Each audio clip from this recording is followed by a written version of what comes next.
How's the back today, Mr. Boyd? Same as usual. How did the press conference go? You can read about it in newspapers tomorrow. Don't let anyone in. And Mr. Kendrick? Especially Mr. Kendrick.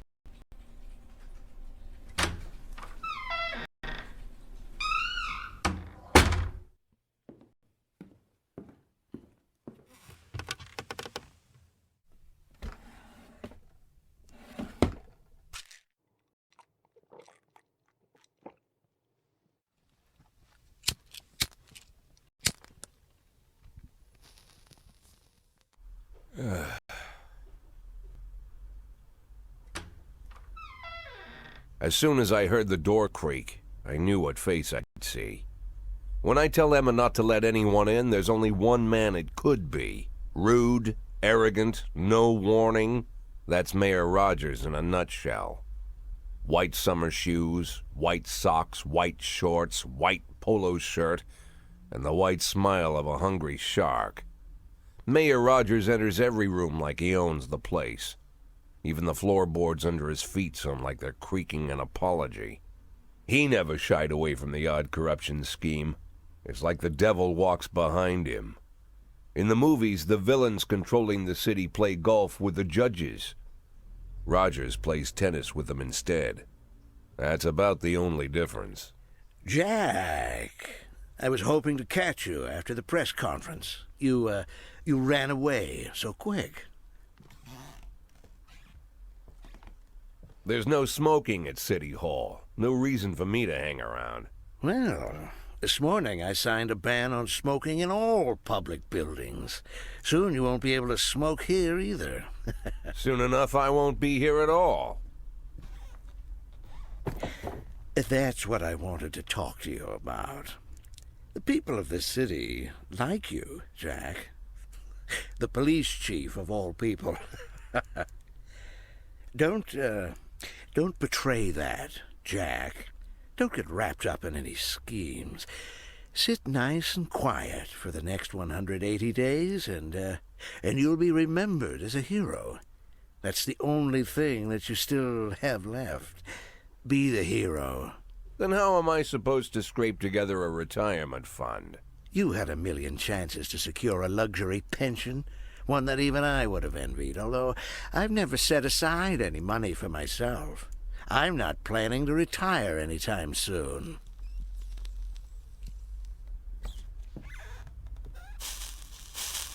"180 days of quiet, Jack. That's all I need. I don't have any problems with you, and you won't have any problems with me. I have a new assistant, Troy Starr. If you have something to tell me, call him. But try not to bother him. He's a busy man." I'll do my best. And quit smoking up the office. One of my friends will be using it soon.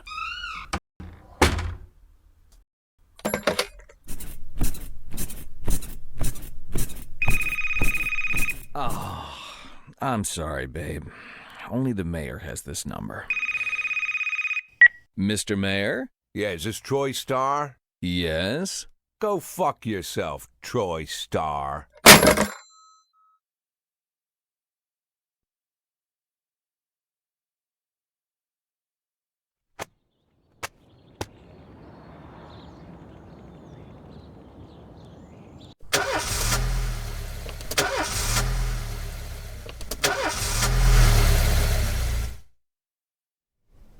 Cops don't use the police station cafeteria anymore.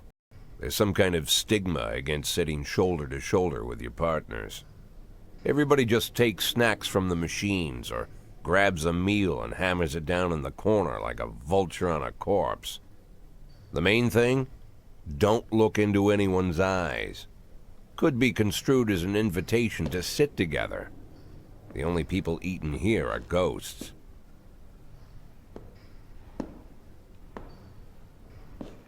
My deputy, Francis Kendrick. He recently became one of those ghosts. The subject of one of the most devastating corruption scandals in the history of Freeburg. No evidence to support the accusations, but everyone knows Kendrick's days are numbered. I need that file I asked for. Needs to be ready tonight. Francis didn't say anything, but I understood. Ghosts aren't supposed to talk. Besides, I got a feeling he was already finished.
Just what they mean.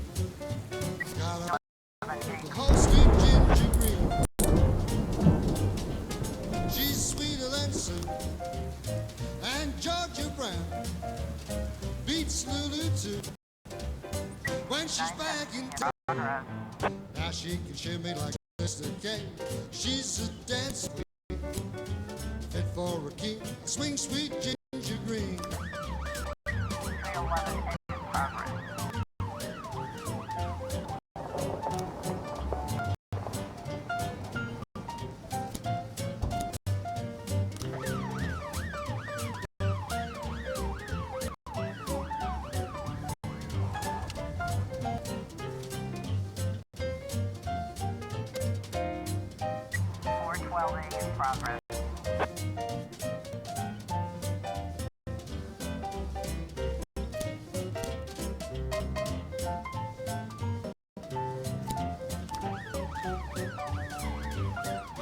Officer on scene. Looks like we have a situation here. 910.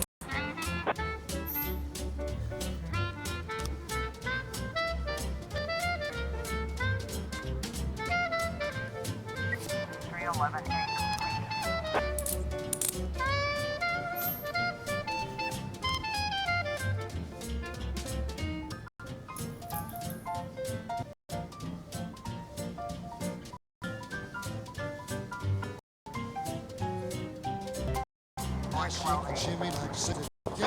She's just a dancing queen, fit for a king. Swing sweet ginger green.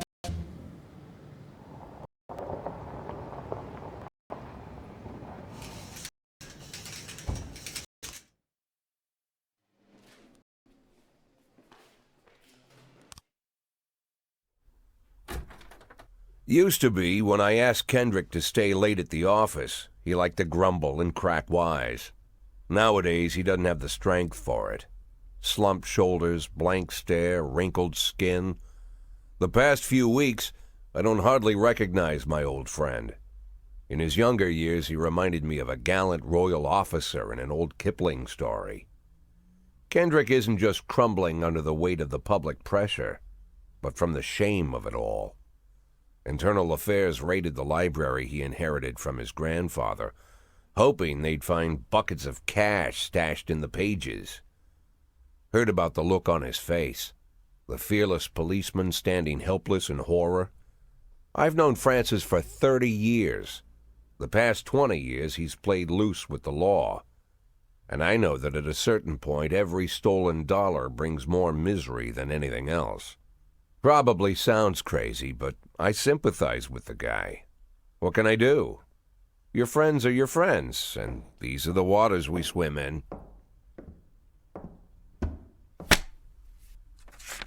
Called all of the people on that list today. Now they know you're in business, so you could get a call from any of them. You don't need to worry about any of them. I've cleared them all.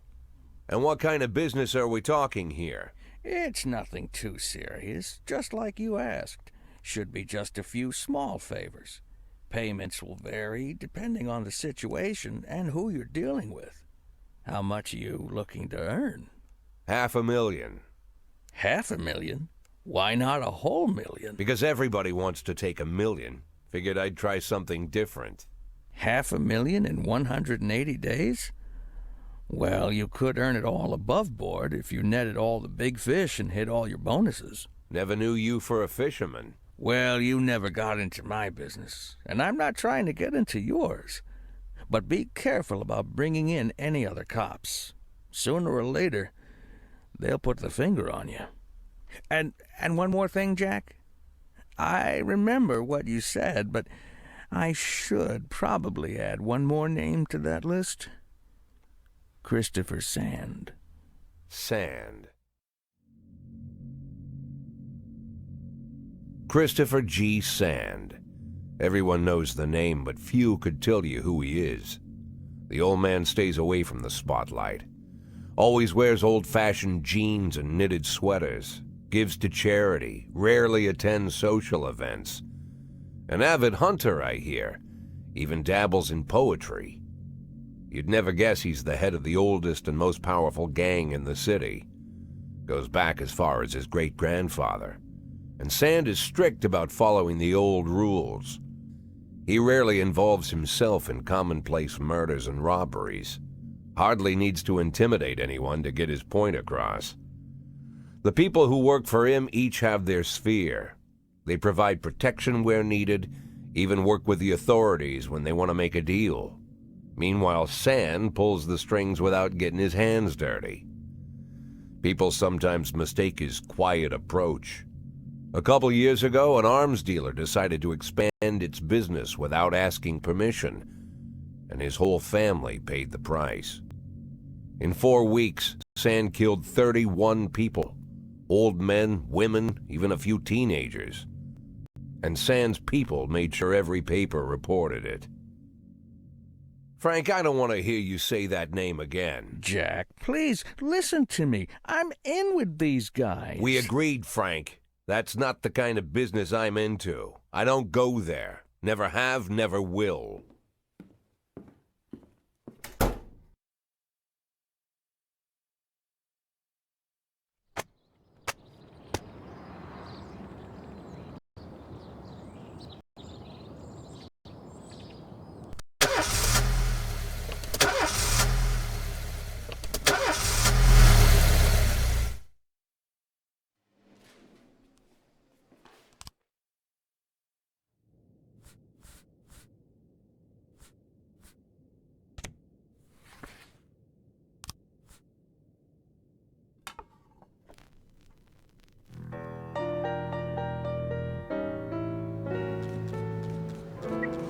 In progress.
progress.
Looks like you have a situation here.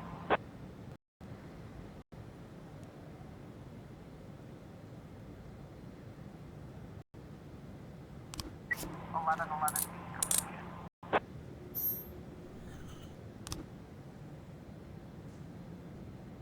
411.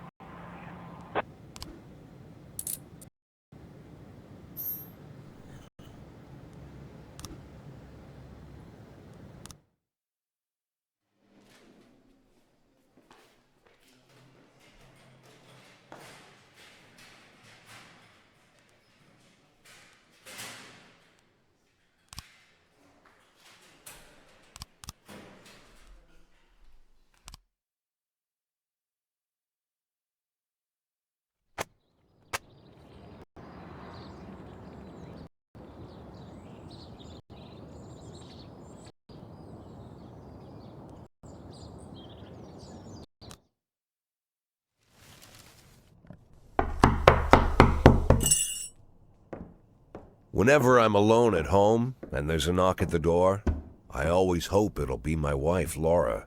She's always forgetting her keys. Hello, my name is Steve, and you're Jack Boyd, is that right? To get to my front door, the Bible boys walked about a mile from the local bus stop, jumping over mud puddles and skirting a couple of landfills. Laura doesn't go in for religion either, but according to her, these brave lunatics with their fake smiles deserve at least a minute of attention. She patiently listens to them, asks them questions, regales them with pastries, and never once dropping a hint of condescension. When I watch her do it, I've got to admit it gets me. I'd have hugged those boys, sat with them on the porch and lit up a cigar. But a month after Laura left, all I could do was quietly ask them not to bother me. Today I'm a little rougher still. Shut the door on his nose this time. Another couple weeks at this rate and I'll be greeting anyone who comes close with my service pistol pointed towards the sky, ready to fire my warning shots. In my life, even the basic stuff never goes like it's supposed to. Normally, when a wife is going to leave home, she'll make a scene or at least sit everyone down for a serious conversation. But Laura just disappeared. The children in the stories always stand on the side of the mother, but all three of our sons supported me. The in-laws always blame the husband for making their daughter unhappy. But now Sally, Laura's mother, well, we sort of have a pact. The fellow Laura ran off with is young enough to be her son. I hear he's 30 years old. Of all the possible information a man can know about his wife's lover, I get hit with that.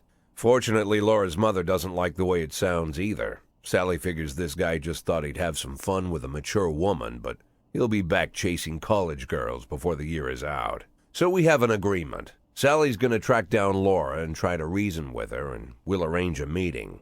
Meanwhile, I'm supposed to not do anything stupid, which of course means anything at all. It's a crazy situation. I'm the police chief, and the person I'm trusting to find my wife is an old woman armed with a phone book. But I can't afford to lose Sally as an ally. So for the moment, I had to swallow my pride.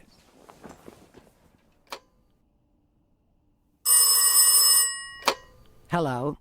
Mrs. Markham, this is Boyd. Oh, is there any news? That's what I wanted to ask you. Have you found anything? An address, phone number? Have you spoken to her?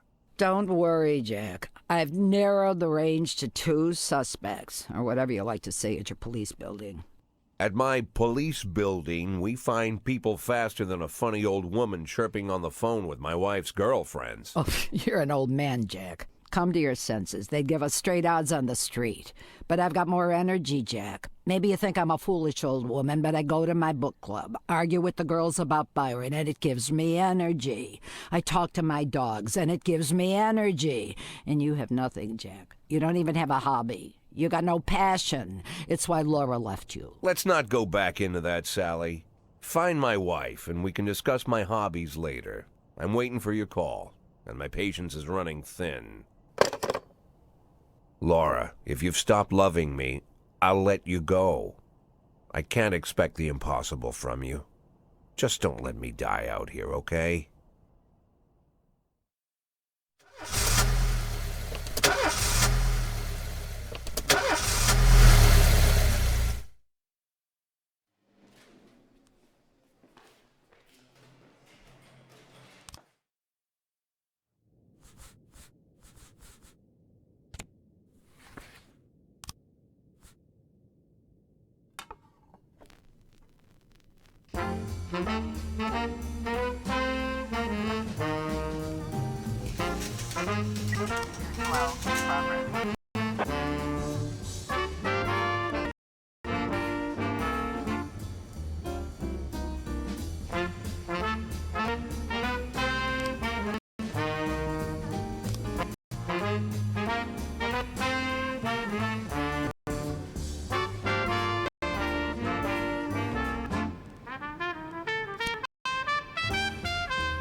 progress.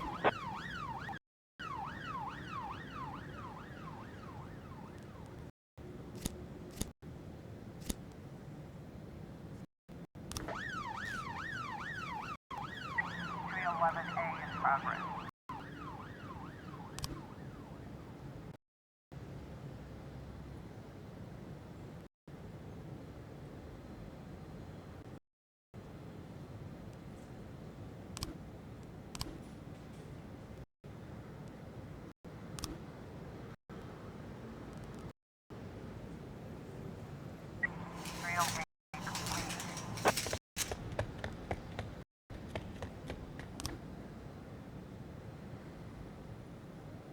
Officer, looks like we have a situation here.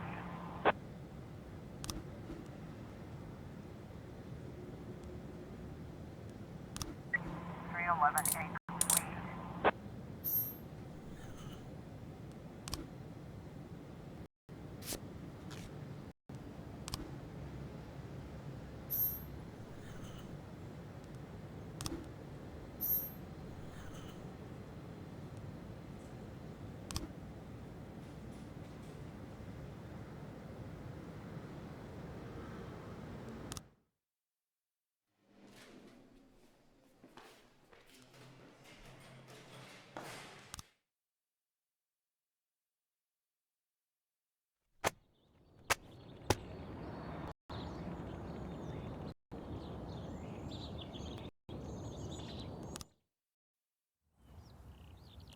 Why would a man need a barn? To store all the stuff you can't bring home. About 30 years ago, back when I was young and interested in farming, I carried all kinds of junk home. After a day in the field, I'd come home with buckets, shovels, dirty boots and clothes, and instantly transform the living room. But even back then, there's something I always kept in the barn.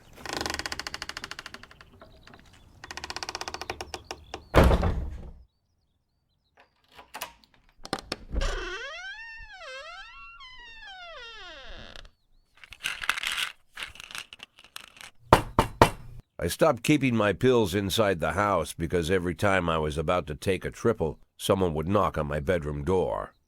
Now they're knocking on my barn door. Well, fine. It's not every day that someone comes to visit your barn. In all the years we worked together, Kendrick never came to visit the house. We drank at bars, went fishing, went to the mountains, even chased off some poachers one time. But he never came for dinner with the family. We never watched football over here. And now he's brought his friends to visit my barn. I always try to look unsurprised, like it's an everyday thing to get visitors at the old barn, especially guests with their own personal bodyguards. But Kendrick is sharp enough to see he's caught me with my pants on backwards. Sorry for the surprise, Jack. We saw you from the car. Figured we'd find you in here. I'm going in for a minute, fellas. These guys will wait outside.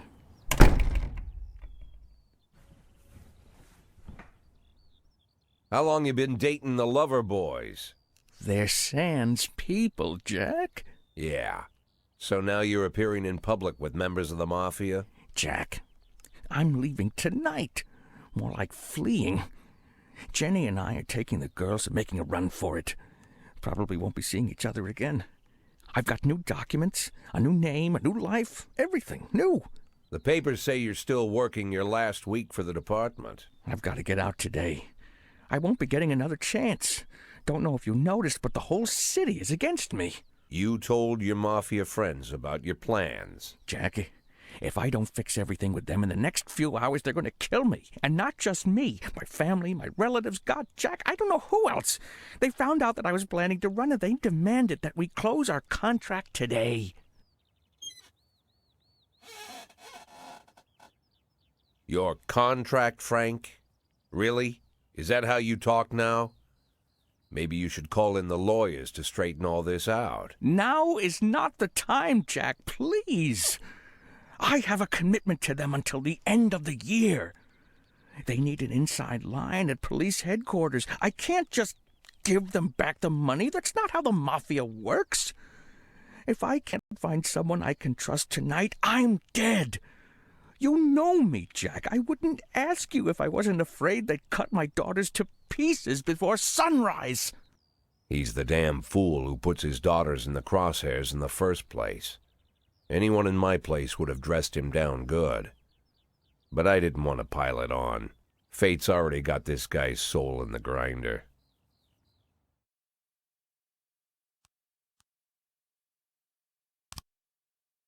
Give him my phone number and tell him it's done. Don't call me. Don't come to work today. I don't want to see or hear from you again. Time for you to go. Jack, Get the fuck out of my nice cozy barn, Frank.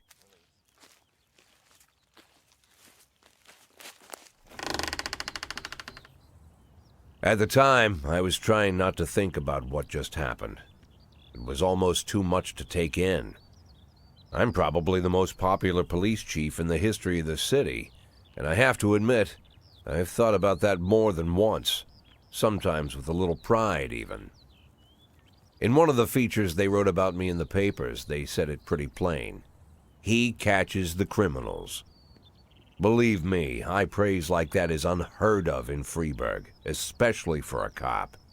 And here I am, the person who catches criminals, and I've agreed to help the mafia, or I'll come home to a bag stuffed with my kids' body parts. Right before the last hammer falls. Hey, remember that cop who caught criminals? It turns out he was a mafia bitch. And all for the sake of a greedy, corrupt cop who should have fled the country years ago. That sound right to you?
Looks like a situation here.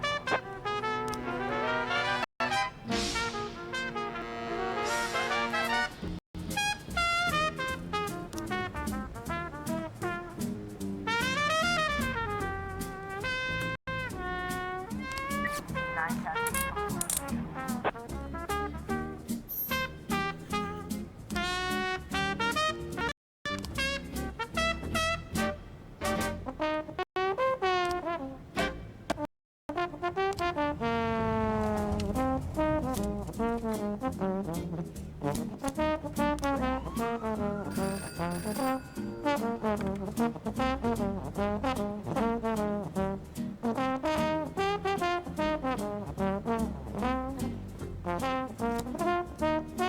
complete.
In progress. In progress.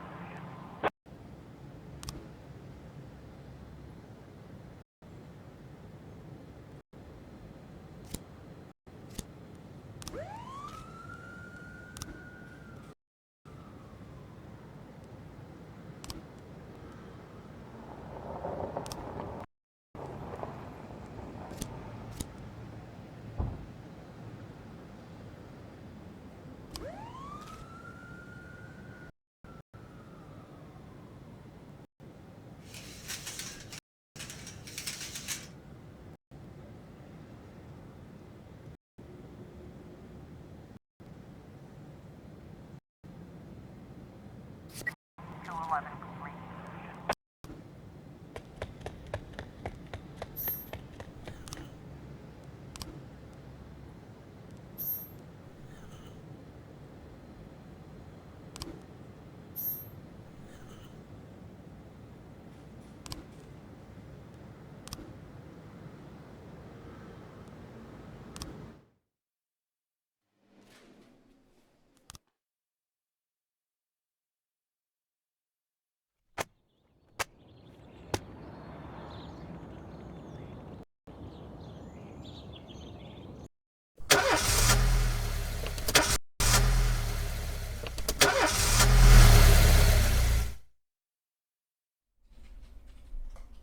Mr. Boyd, there was a man here earlier. He left you this. A man? What man? Who let him on this floor? I don't know. I've never seen him before. I asked him his name, but he just ignored me. He was talking on a big telephone, you know, one of those portables. He gave me this envelope and left. Damn.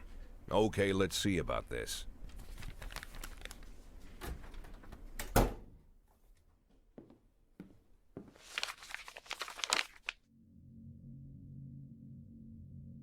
Of course, they could have shot them the second they took the photo, but I knew Kendrick and his family were all right. Either way, the message was not that they got out. It meant that I was in. My servitude to the Mafia had begun. I'd only been in my new position 5 seconds, and I already knew why Kendrick called it a contract. You sound doomed if you call it what it is. A curse. Boyd. Good morning, Jack. I believe you just received my message. Who am I speaking with?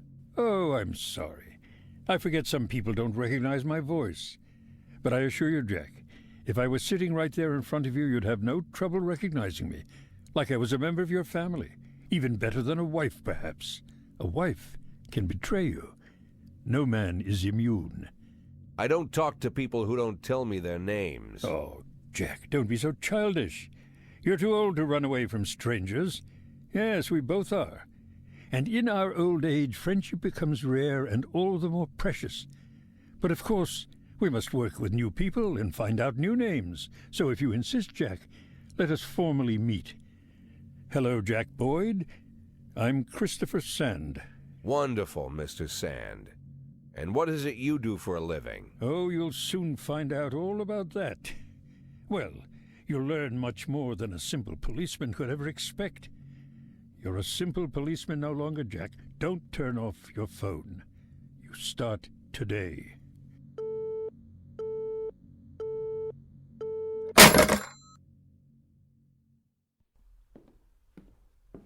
Eight in 10. It's been my go-to principle since my first day on the job. I've got to let my colleagues hush up what they need to, 2 out of 10 times, so that they'll help me with the remaining 8. 80 out of 100, 800 out of 1,000. I'm proud of those statistics. It's not so bad for Freeburg, right? But now I just officially became a mafia whore. I'm supposed to be fearing for my life, for the lives of my wife and children. But the only thing I can think, what's going to happen to 8 and 10?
911 in progress.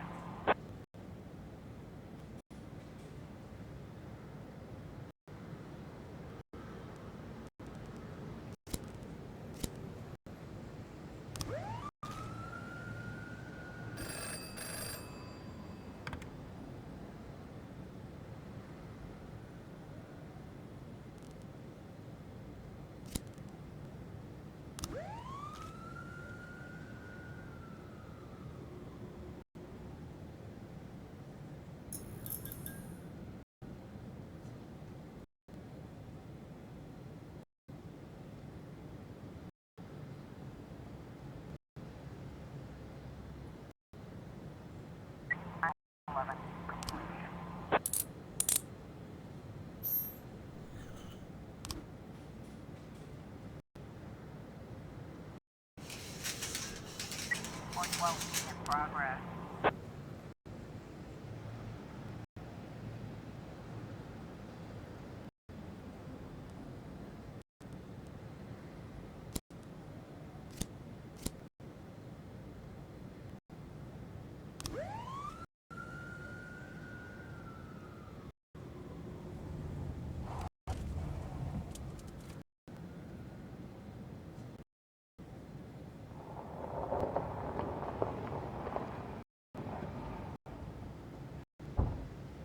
Officer, looks like we have a situation here.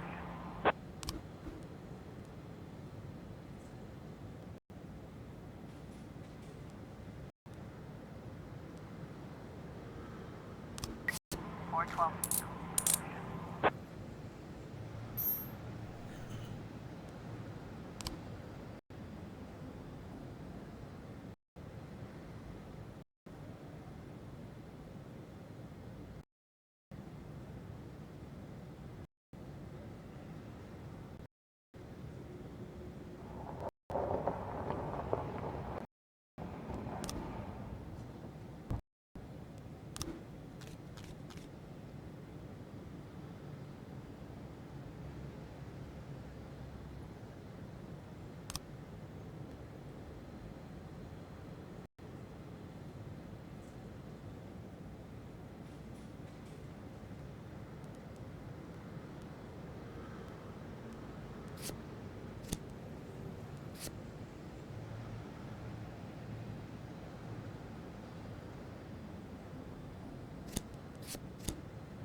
The people of Freeburg have built up a tolerance for the petty horrors of modern life. You'll never see crowds gathering around a beaten passerby. Folks rarely even slow to gawk at a car accident. And street theft doesn't turn heads anymore. Been a long time since people got worked up about stuff like that. So when I ran into a troubled crowd on the way to work, I knew there was something serious going on. Something bad enough to knock these people out of their daily rhythm. And we're talking about people who would step over a corpse if it was blocking the door to the coffee shop. But apparently all it takes is a bunch of leaflets, or spreading broken glass across Main Street, or releasing a couple of hundred rats in the ice arena. The mysterious figure taking responsibility for these strange acts goes by the alias Robespierre. Nobody knows who he is, what he wants, or what all this adds up to, from the buckets of lard spread on the sidewalk to the front door of City Hall covered with ostrich feathers. But this strange cross between childhood pranks and cheap theatrics has got the people all worked up. Everyone understands when some Freeburg crook satisfies the basic human need to rob and kill. But when someone steals a lion from the local zoo and locks him in a cell below the courthouse, the people start asking questions. Myself, I kinda like this Robespierre. It's not just the pranks he's pulling or his green bull's head emblem. I just like his funny nickname. Robespierre? Really? Who does that make me? The Marquis de Lantenac? I don't think so. In the old books about revolutions, I fancy myself the old gunner who goes off to war with a bag of damp powder. Or maybe the innkeeper who tops up the beer kegs with mop water. It's something to think about.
In progress. I'll take tangerine. Now that we've met, I'll get sweet ginger green. Red is for danger, so I'm told. I know just what they gotta be the whole sweet ginger green. She's sweeter than Sue and Georgia Brown beats Lulu too. When she's back in town, now she can shimmy like Sister Kate. She's a dancing queen, fit for a king, swing sweet ginger green.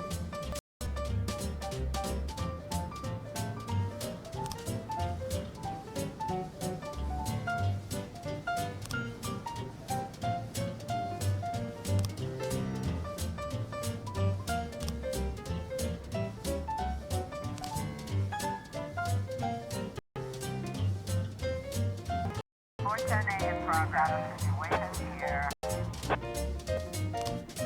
9/11.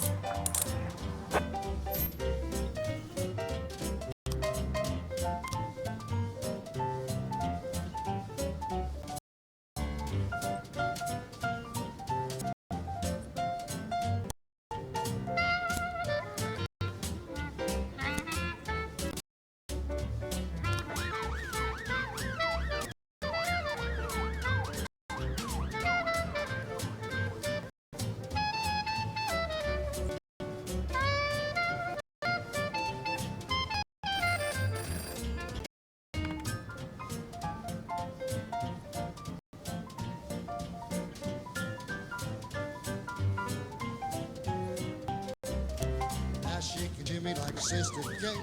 She's dancing free, fit for repute. A swing sweet, just swing sweet ginger green.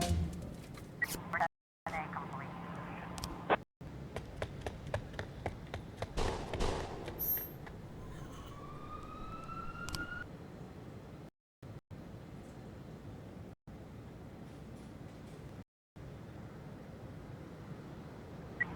Progress. In progress.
412A completion.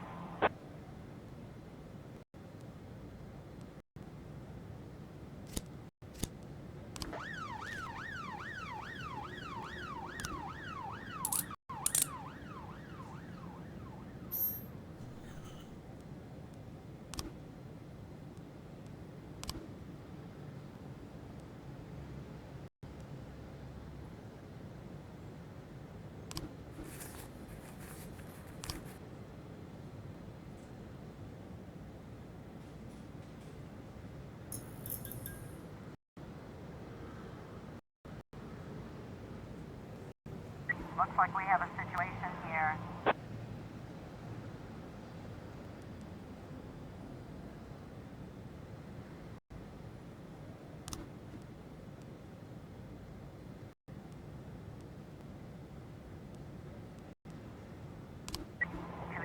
Complete.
progress.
Trying to raise 10-1, Sergeant Hotspot.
Nine 11.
1210 in progress.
In progress.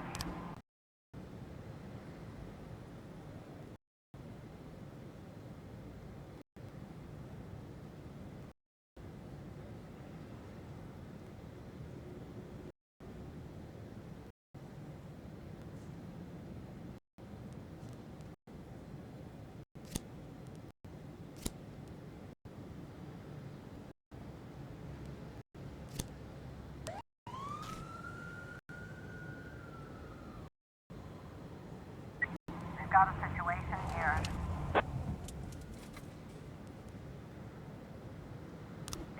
1210 complete.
I was trying to raise 10-1, Sergeant Hot Spot.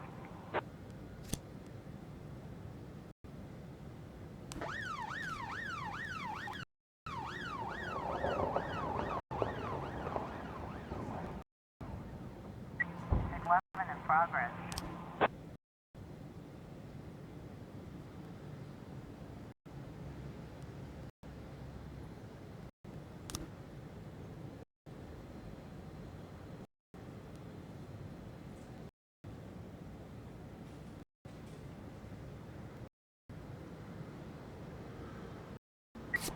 Ten complete.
got a situation here.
Don't you leave me here.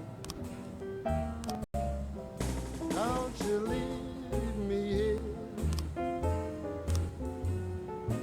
If you must go, sweet mama, please leave a dime for beer. Rooster crow and the hen ran around. She said, if you want my fricassee, you'll have to run me down.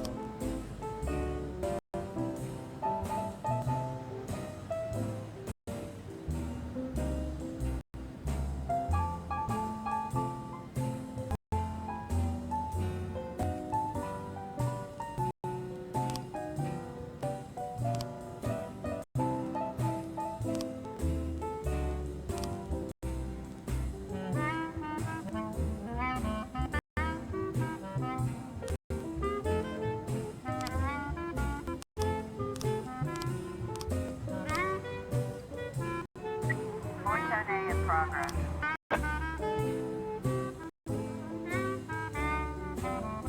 I'm Alabama bound. Alabama bound. I followed you round from town to town. I'm Alabama bound. Don't you leave me here.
910B in progress.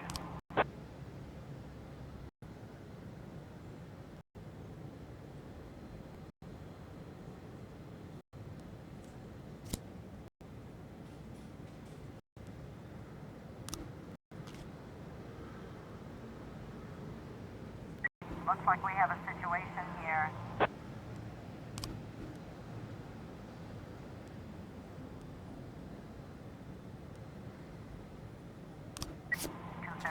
Complete.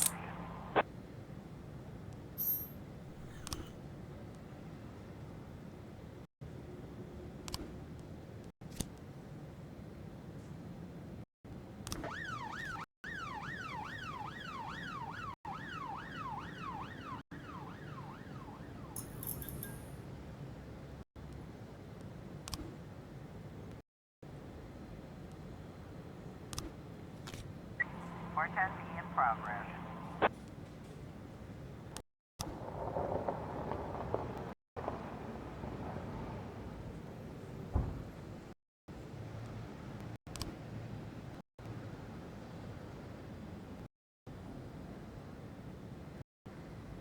Nine ten B.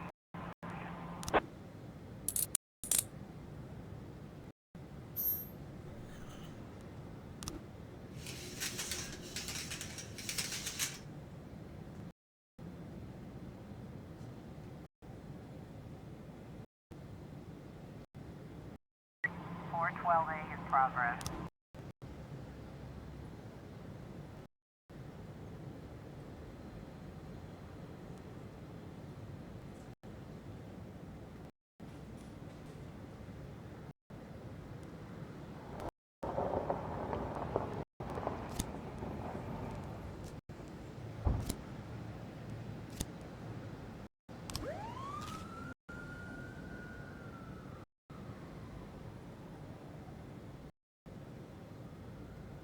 Four 10B complete.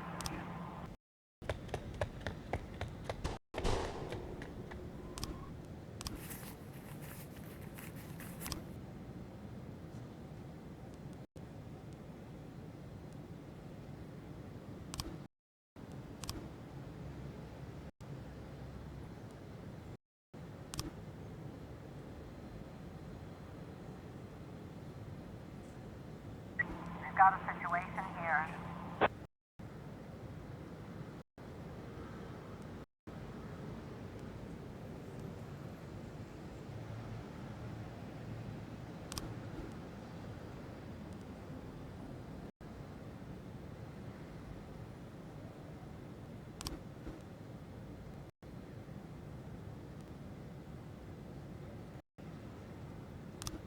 Four 12A.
In my new role as corrupt official, I had to give up some of my favorite habits.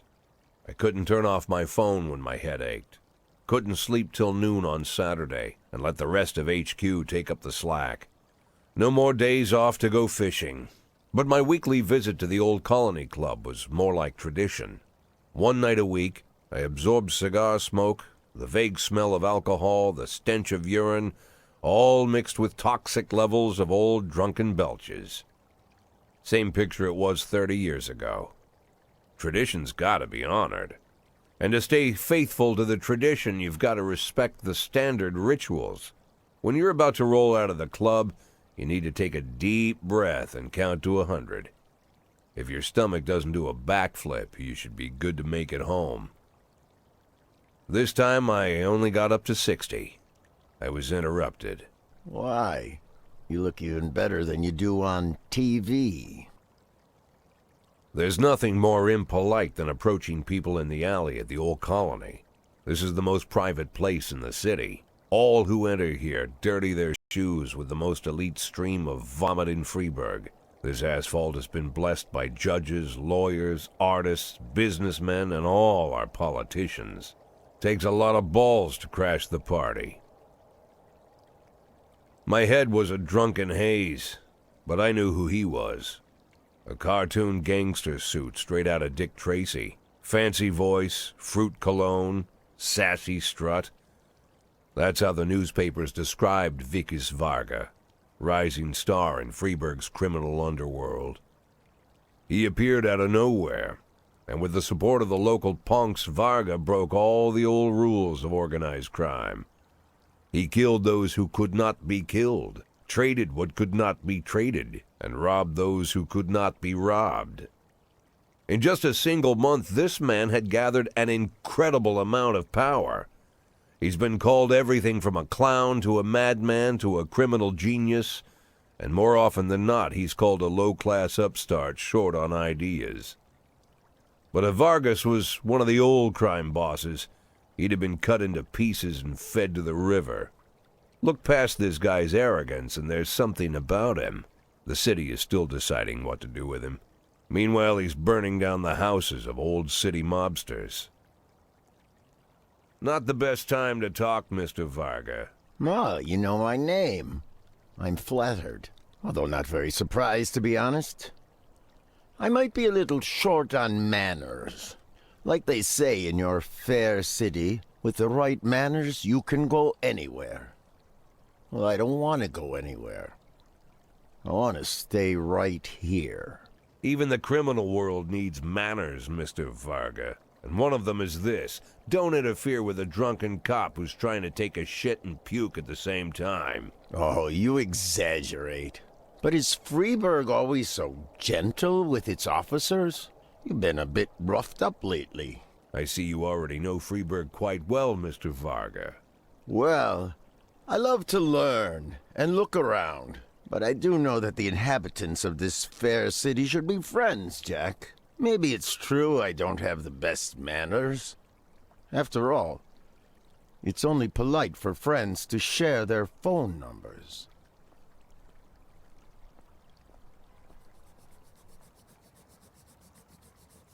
This city of yours moves so fast. I feel like I'm hooked on amphetamines all over again. You wake up in the morning full of ideas, and by nightfall, you've all had each other killed. So don't wait too long to call.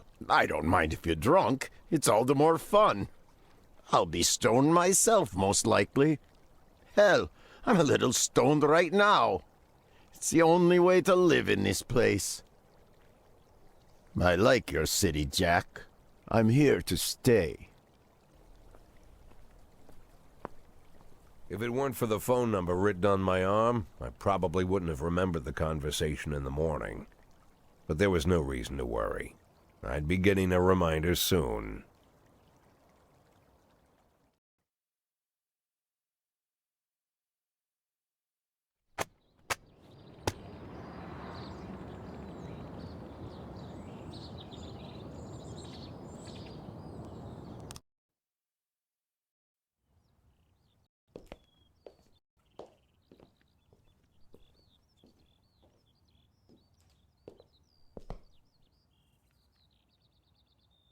My morning ritual was plagued by the smell of Vicus Vargas' fruity cologne. It was like the sharp citrus scent was chasing me around the house, as if Vicus was right there in my living room. When I finally realized the smell was coming from a big basket of oranges, it didn't put me any more at ease. I'd opened my door to lots of threatening mail, evidence of criminal wrongdoing, even a dead ferret or two. But fruit? Never.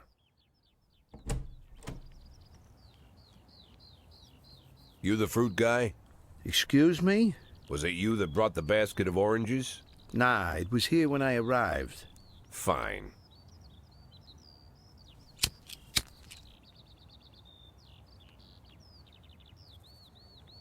So who are you? Today, I'm your driver. And where are we driving? To work. That's it? Yeah, we have to make an important stop along the way. Where? The ranch. What ranch? Just the ranch. Fine. The morning seemed surreal, and I took in the magic. Why wreck it with meaningless chatter? As my tight-lipped chauffeur drove an hour through God knows where, I started to feel like I was in the middle of a bad dream, probably lying bloody and concussed in the alley behind the old Colony Club, my nose buried in a rotten orange peel. But no, this was no dream. The silence was real, the sound of the engine was real, the dust was real enough too. And there was the ranch over the horizon. It all seemed familiar. The Sand family's overbearing mansion has been the talk of the headlines for decades, but few have managed to get closer than a few miles. I guess I'm just lucky.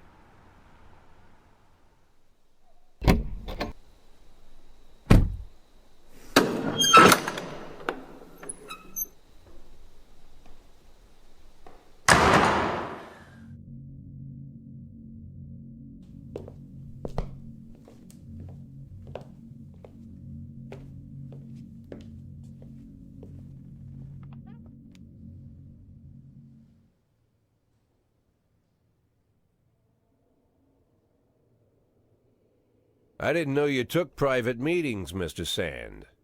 Only if I expect good company. I'm surprised my company ranks at all. Today, yes. Today is a special day. So it seems. Do you often go to the old Colony Club, Jack? Every week. Meet any interesting people there? As a rule, no. Sometimes you make a date, right? Sometimes make new friends. Sometimes, I guess. But that's not why I go. And why? I consider it a hobby. A hobby. Do you know anything about my hobbies? Well, judging by the half-dozen animal skins I stepped on walking over here, it's not much of a reach to say you like hunting. Love it. Well, I say that now. It seemed so tedious when I was a child. Took ever so long. But now I'm older. I've developed a new talent. What talent is that? Patience. The will to wait for the right moment. Let's say you want a deer. You know, you deserve it. You've even decided what dishes its meat will go to and where you'll mount its horns. But to get that deer, you've got to wait. To sit in the bushes and stay nice and quiet. Professional hunters will tell you that the hunt is a rare craft. There are many rules. It's shrouded in mystery and ancient skill. Well, that's all complete nonsense. To get a deer, you just sit on the sidelines for a long enough time, pinpoint the moment when it's finally time to shoot. I learned the talent, Jack, but not like you, oh, Jack. You truly are the master. I don't understand. Oh, come on, Jack. I know about the $500,000. I know your plan. Kendrick told me everything. Needless to say, I'm impressed. While some people learn to hold their breath for minutes on end and not to rustle the leaves too loudly, why you decided to just become the foliage. You turned yourself into a bush, surrounded by deer who've been so fruitfully multiplying for decades. But all this time you've held your rifle at the ready. Forgive an old man his imagery, Jack. I've the heart of a poet, I confess.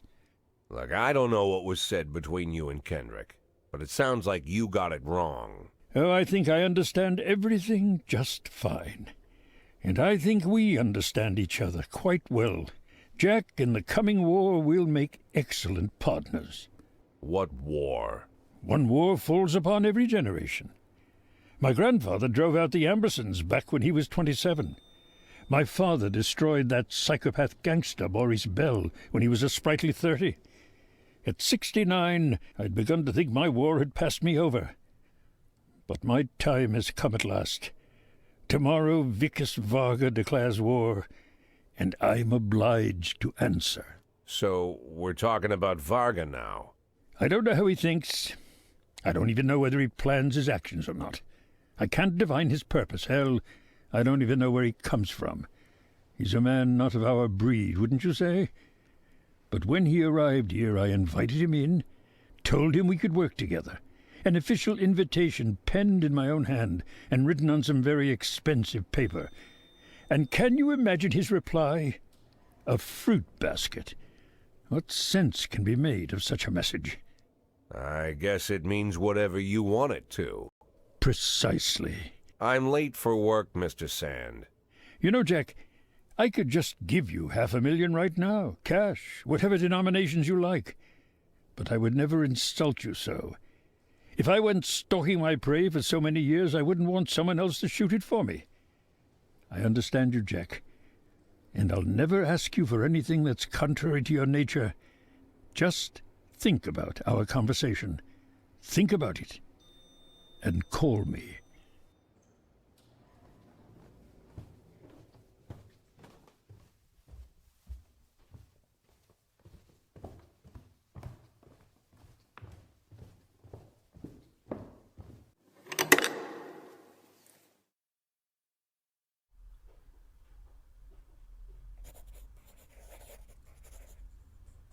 Like I said, it's a whole new life, and I've had to give up some old habits.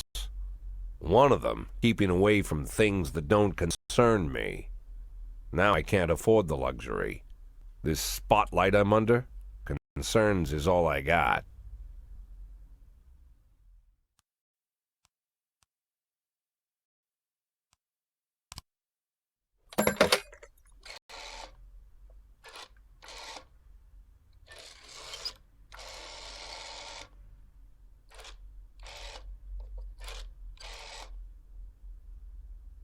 Tell him it's Boyd.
so untold. I know just what they mean.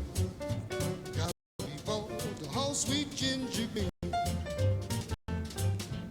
She's sweeter than Sue and Georgia Brown. Beats Lulu too. When she's back in town. Now she can shimmy like Sister Kate. She's a dancing queen, fit for a king, a swing ginger green.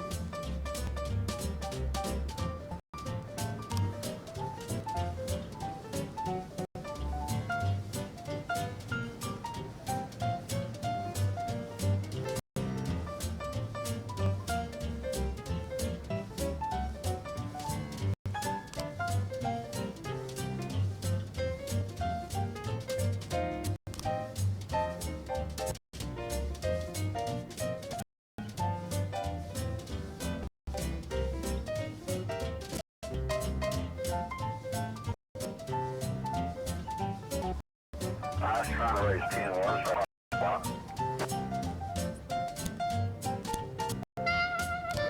412 in progress.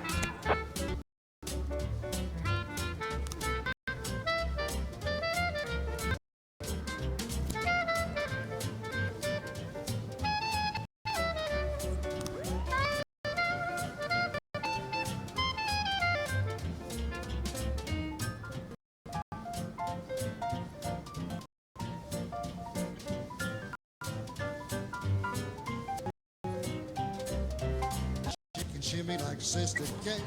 She's just a dancing queen, fit for a king, a sweet ginger swing, sweet ginger green.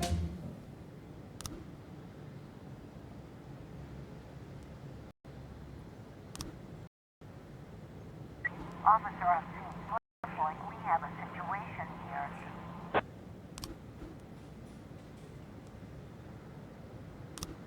412A.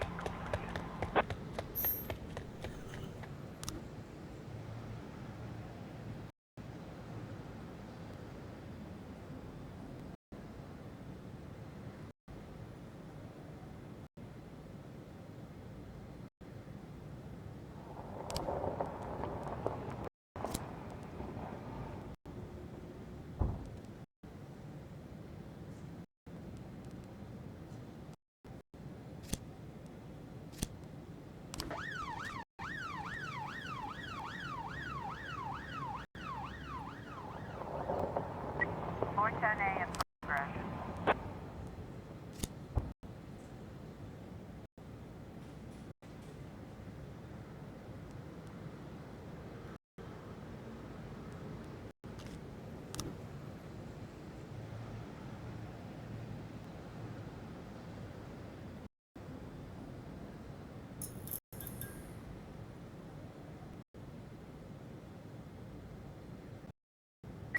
Four ten B complete.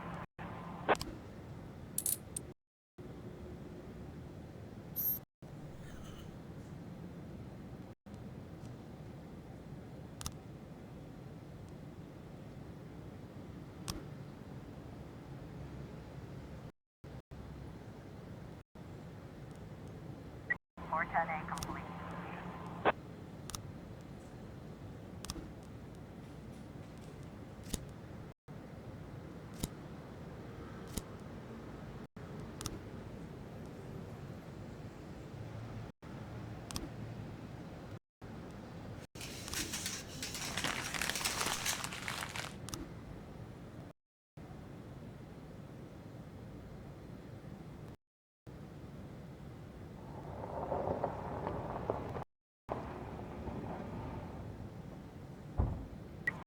Ten 11 B in progress.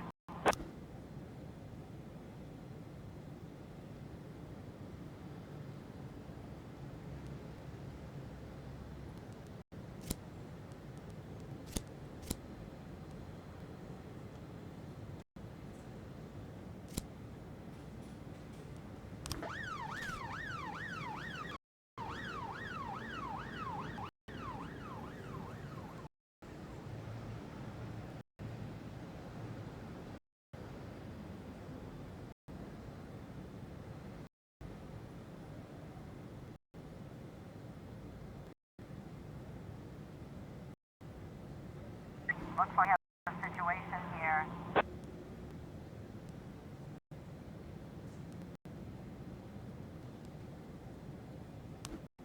Ten 11 B complete.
410A in progress.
Complete.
More testing in progress.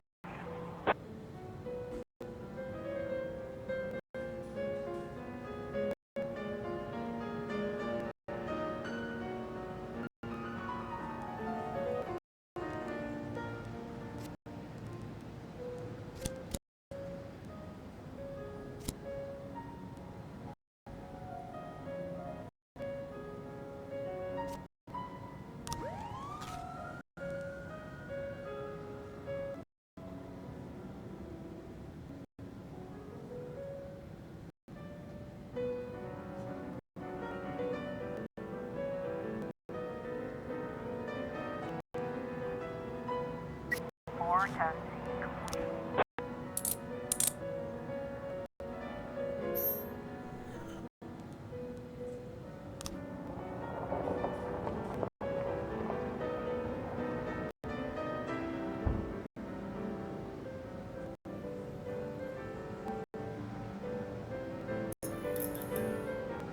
Night testing in progress.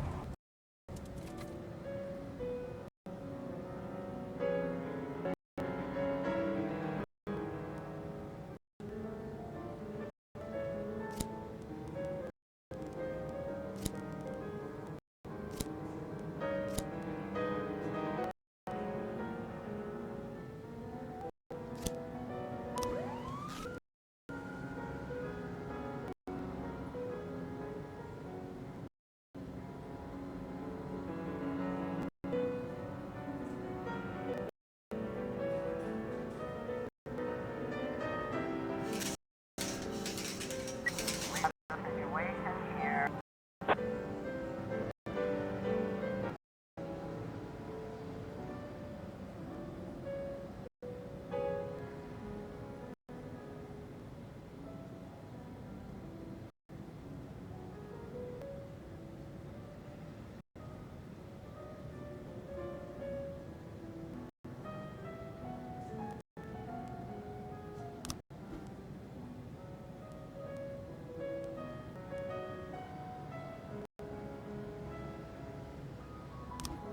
Night testing.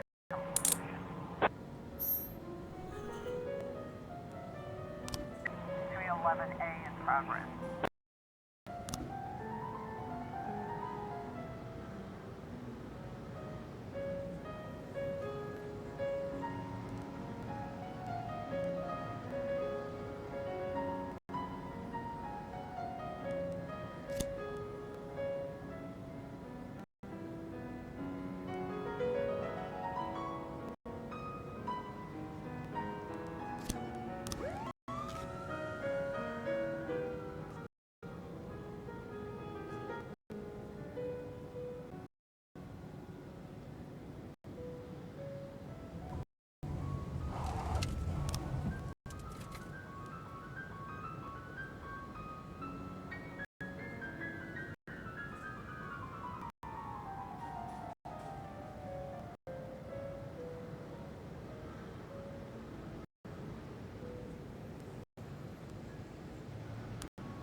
I was trying to raise